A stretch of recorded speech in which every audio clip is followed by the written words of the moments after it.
Aide, y a ti, ¿también te placería hablar el ladino? Vate al atadillo que decimos debajo del filmo y enregístrate en nuestros cursos de ladino para hispanohablantes, así que en nuestros ateliers de Rashi y Solitré. Al vernos allí con salud cumplida y todo bueno.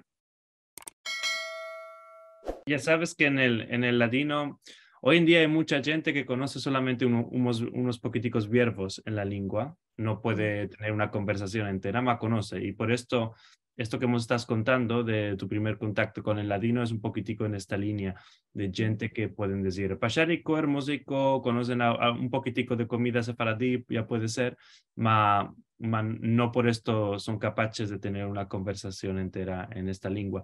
Y ahora de esto, me parece muy interesante el facto que esto afectó en Sofía, Bulgaria, Mm. porque bueno, en Ladino 21 y en Oxford empezamos el ladino en cirílico búlgaro. Y esto es Mm. algo que les place mucho a los elevos y que no es tan huge o tan zor como empezar el solitreo, por ejemplo. ¿Sí? Ah, en cirílico búlgaro. Oh, wow. Ujú, ujú. Sí, me No llamamos la sabía. Gada de Pesach de Sofía, Bulgaria, en cirílico búlgaro. Ujú. Ajá. Ujú. Mm.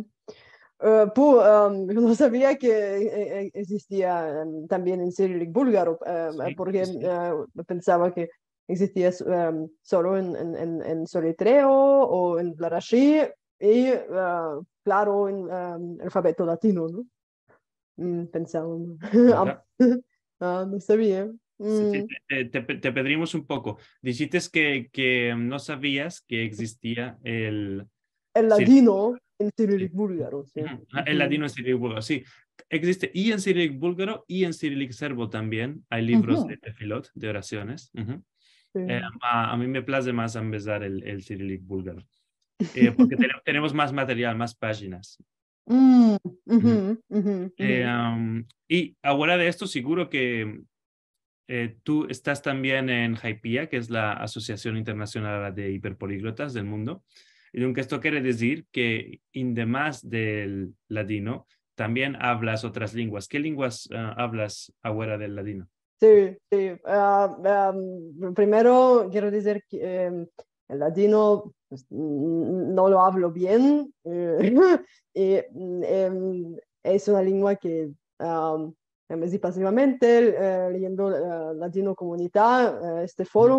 ujú, Además, hablo búlgaro, ujú, ruso, mis lenguas maternas, ujú, inglés, francés, alemán, ujú, español, claro, portugués, italiano, ujú, holandés, checo, sueco, noruego ujú. y danés, dinamarqués, Ujú. danés. Ujú. Mashallah, mashallah, un carar, un mabul, una light. Y te quería demandar en particular, ¿qué aspecto te place más del ladino o en qué parte del ladino estás laborando? Mm. Cuando meldo esta latino comunidad, Ujú, han veces muchos verbos ujú, y analizo ujú, también qué verbos vienen del turco, del ujú, español, del ujú, hebreo y tal, porque en el búlgaro nosotros también tenemos verbos turcos que ujú. son iguales. um, ejemplo, kusur Kusur, o kapak ujú, ujú, kapak, o kapak o tava o ujú, para. ujú, ujú. Ah, mashallah. Em, es interesante analizar también las entrevistas de los sefaradí o no sefaradí, toda la gente que habla Ujú, una empresa en latino a elevos, ¿no? ujú, Mm, pues, pues el aspecto lingüístico me interesa, me ujú, place mucho. ujú. Y Mm. mismo como a mí propio. Así Mm. empecé yo con el latino, con el aspecto lingüístico y en latino comunidad. Mm. Aunque este es un buen empecillo.